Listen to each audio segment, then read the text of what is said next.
Hello everyone, I'm Dan and that's Saki. Together we are Studio Playfool. Good. Next slide. Okay, cool. Okay, it's working. Yeah, we're Studio Playfool. Next slide. So we are a design studio that takes a play-centric approach to design engineering. We produce products and experiences that aim to inspire imagination, cultivate creativity, and make you want to play. And today we're going to be talking about our journey of creating one of our latest projects called Forest Crayons. But first we'll introduce a little bit more about the studio.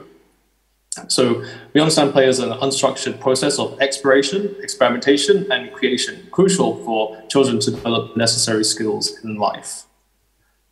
However, we also believe that play and its creative benefits are something which should extend beyond childhood, and that whether you're 6 or 60, everyone deserves more opportunities to engage in play. And so our work aims to achieve this in as many different areas and mediums as possible. So for example, we created a workshop years ago which provides a series of play-oriented activities that aim to train the creativity of Japanese office workers. And we also developed an innovative programming toy called Naughty, which allows kids to easily experiment and create with inputs and output blocks like buttons, motors, LEDs in a really unstructured way. And it all does this through a very magical, intuitive, knot-tying interaction.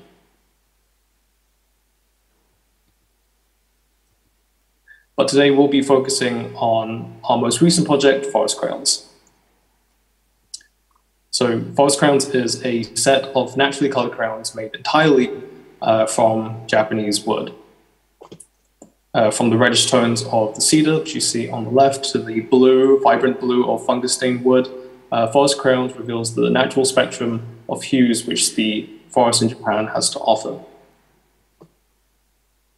So by making use of otherwise wasted materials, Forest Crayons not only inspires a fresh appreciation for Japan's forests, but also provides a new way to create and play with wood like never before.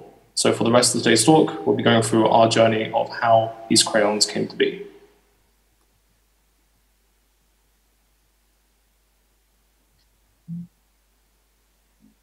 Do you want to start, Saki? No, can you? Okay, sure. So one of the most well-known features of Japan is, of course, this beautiful forests which cover around 2/3 of the country. However, in reality, around 40% of this has actually been artificially planted after the war under the rapidly growing economy, most of which consisted of cedar wood. And while it may seem counterintuitive, to maintain the health of these forests, these trees must undergo a continuous cycle of harvesting and replanting.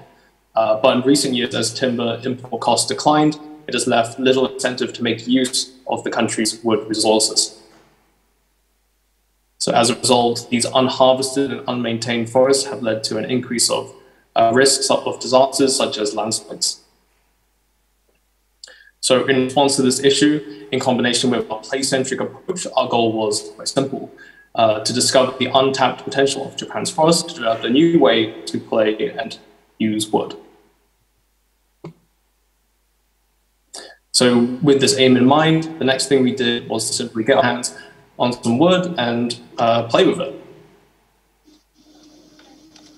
So we tried boiling it, we tried freezing it, and we even tried eating it. And that's a cake you can see on the right side. And although it looks quite nice, it was pretty bad. It was basically just sawdust on a cake. We also tried a more sort of tech-based approach to see how we could integrate wood into like electronic circuits, but that didn't really go anywhere. But we got some kind of results, some interesting results, but yeah, we didn't really have the facilities to take this further. Maybe one day. So in this experimenting phase, we found that when we ground wood down to a very fine powder, we noticed something interesting. There's potential to use trees as a source of pigment. So we started by creating a 3-color palette out of cedars, leaves, wood, and bark, and we used this to create a crayon, one of the most universal playthings out there. And so by buying the cedar together with the standard wax, we made the first prototype, which you can see here. So up to this point, they'd only really been using cedar wood due to its abundance in Japan. However, we were quite curious to see what kind of other colors we would achieve with the leaves, flowers, and fruit of other species of tree that the country had to offer. So to continue our first-hand research, we decided to get out of the workshop and travel to the mountains of Hida to see the forest for ourselves. However, there was one problem. It was winter, and everything was dead. So disappointed that we had coincided with the forest's least colorful time of the year, we almost decided to change the project's direction completely. However, everything changed when we decided to visit a local lumber yard, also known as a doba in Japan. So there we saw huge piles of defective off-cut woods from all sorts of tree species grouped together. And as we gathered up the different samples of each, we noticed something quite interesting. Although at first one might describe the color of wood to be simply brown, when we lined up each of the pieces of wood together, we could suddenly see a great distinction between each of the colors. It was at this point that we realized that we didn't need to depend on the leaves, flowers, or fruit to find color, but we can solely emphasize the subtleties of hues found in just the wood material itself. So gathering up these different types of wood, we decided to head to the workshop and see what kind of crayons we can produce. So we started by sanding it up, and we ground each of them into a fine powder. And then using this powder, we mixed it with natural Japanese wood wax. And then through this, we made our first crayon, giving it a scribble test to evaluate its colors. And so we did that with many different types of wood. And then through this process, we settled on our final palette of 10 colors, so 12 colors. Yeah. So, speaking through the slides. Yeah, so we ended up with 12 different crayons in this initial prototype. It's quite amazing to see how the colors that we found wasn't only dependent on the species of wood, but also the growing conditions as well. As you can see in the on the right side, you can see the fungus-stained wood as well as a bogwood, and you can see the difference between the zelkova on the left to it to the bogwood, which is far darker. And so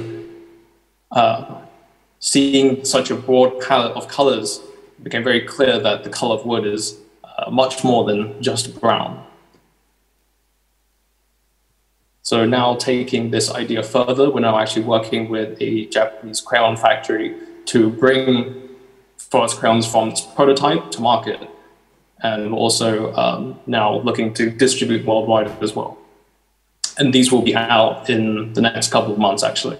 And we're also quite interested to see how we can evolve the concept beyond Japan's forest and see how we take the idea and apply it to different forests around the world. So have a forest crayon set for the UK, have one for Germany. Be really interesting to see what kind of unique colors and palette of crayons we can create from each region's unique selection of trees. And yeah, so if you're interested in following our journey with forest crayons, then feel free to email us, or you can also sign up. We have a mailing list if you want to stay in the loop when exactly they'll launch, which you can find on this QR code, or just find it on our website there. Yeah, so I think that was quite quick, but thank you for listening, and we hope you're excited to try out forest crayons when they come out and appreciate wood like never before. Thank you.